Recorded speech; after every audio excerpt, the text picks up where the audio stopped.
नमस्कार दोस्तों, स्वागत है आपका द यूनिवर्सल योगी के इस नए वीडियो में। आज हम आपको रामायण से जुड़ी एक अनसुनी और बेहद प्रेरणादायक कथा सुनाने वाले हैं, जो शायद आपने पहले कभी नहीं सुनी होगी। दोस्तों, हम सब जानते हैं कि भगवान श्री राम जब माता सीता को लंका से वापस लाने के लिए समुद्र पर राम सेतु का निर्माण कर रहे थे, तब उनकी वानर सेना इस कार्य में जुटी हुई थी। बड़े बड़े पत्थरों पर भगवान राम का नाम लिखकर समुद्र में डाला गया और वे पत्थर पानी में डूबने की बजाय तैरने लगे। लेकिन क्या आपने कभी सोचा है कि इस महान कार्य में एक छोटी सी गिलहरी का भी योगदान था? चलिए आज हम आपको इस सुंदर कथा से रूबरू कराते हैं। बात उस समय की है जब भगवान राम की सेना बड़े जोश और जुनून से सेतु निर्माण में लगी हुई थी। उसी दौरान एक छोटी सी गिलहरी भी अपना योगदान देना चाहती थी। वो छोटे छोटे कंकड़ अपने मुंह में भरकर नदी में डालती और फिर दौड़कर और कंकड़ लाने चली जाती। वो बार बार ऐसा कर रही थी। ये देखकर एक वानर ने हंसते हुए कहा, अरे गिलहरी, तुम इतनी छोटी हो, तुम्हारे इन कंकड़ों से कुछ नहीं होगा। कहीं तुम खुद ही पत्थरों के नीचे दब ना जाओ। अन्य वानर भी उसका मजाक उड़ाने लगे।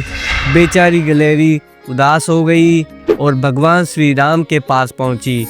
वो रोते हुए भगवान राम से बोली, प्रभु, मैं भी आपकी सेवा करना चाहती हूँ, लेकिन ये वानर मेरा मजाक बना रहे हैं। भगवान श्री राम मुस्कुराए और फिर उन्होंने वानर सेना को बुलाया। तब भगवान राम खड़े होते हैं और वानर सेना को दिखाते हैं कि गिलहरी ने जिन कंकड़ों व छोटे पत्थरों को फेंका था, वो कैसे बड़े पत्थरों को एक दूसरे से जोड़ने का काम कर रहे हैं। भगवान राम कहते हैं, अगर गिलहरी इन कंकड़ों को नहीं डालती तो तुम्हारे द्वारा फेंके गए सारे पत्थर इधर उधर बिखरते रहते। ये गिलहरी के द्वारा फेंके गए पत्थर ही है जो इन्हें आपस में जोड़े हुए हैं। पुल बनाने के लिए गिलहरी का योगदान भी वानर सेना के सदस्यों जैसा ही अमूल्य है। यह सुनकर वानरों को अपनी गलती का एहसास हुआ और उन्होंने गिलहरी से माफी मांगी। इतना सब कहकर भगवान राम बड़े ही प्यार से गिलहरी को अपने हाथों से उठाते हैं। फिर गिलहरी के कार्य की सराहना करते हुए श्री राम उसकी पीठ पर बड़े ही प्यार से हाथ फेरने लगते हैं।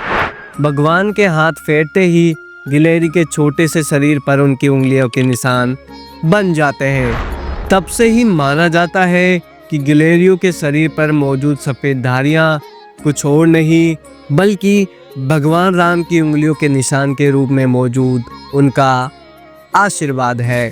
तो दोस्तों, इस कथा से हमें सीख मिलती है कि कोई भी योगदान छोटा या बड़ा नहीं होता। बस समर्पण, निष्ठा और सच्चे मन से किया गया कार्य महान बन जाता है। चाहे हम कितने भी छोटे क्यों ना हो, अगर हम सच्चे मन से प्रयास करें तो असंभव को भी संभव बना सकते हैं।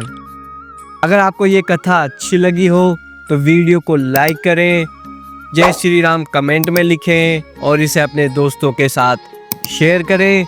द यूनिवर्सल योगी को सब्सक्राइब करना ना भूलें, ताकि आपको ऐसी और भी अद्भुत पौराणिक कथाएं सुनने को मिले। धन्यवाद।